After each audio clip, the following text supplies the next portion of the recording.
राजकारणाचं शुद्धीकरण होण्याची गरज आहे असं विधान परिषदेच्या उपसभापती नीलम गोऱ्हे यांनी केलंय।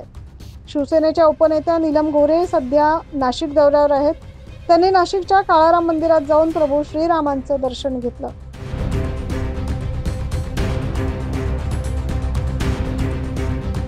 यावेळी नीलम गोऱ्हे यांनी प्रसार माध्यमांशी संवाद साधला। एक मला असं वाटतं की दृष्टी बदलणं गरजेचं आहे। स्वतःचा तो बाब्या दुसरं ते कार्टं अशा पद्धतीने सगळ्यांनी किती प्रत्येकाच्या पक्षामध्ये काय लोकांनी काय उद्योग केलेले आहेत याचा खरं तर कोणीतरी श्वेतपत्रिका काढायला पाहिजे।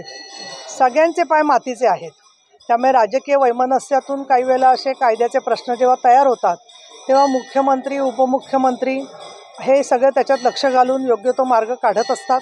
गुन्हा जो असतो झालेला त्या गुन्ह्यासाठी आपल्याकडे CRPC आणि IPCची न्यायालयीन कलमं आहेत, त्यानुसार ती सगळी प्रक्रिया चालत असते।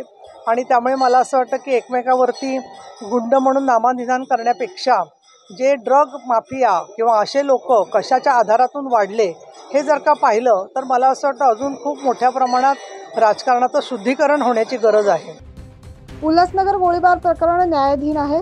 याबाबत प्रत्येक गोष्टीवर टीका केली जात आहे। याची मी दखल घेणे एवढी मोठी गोष्ट वाटत नाही।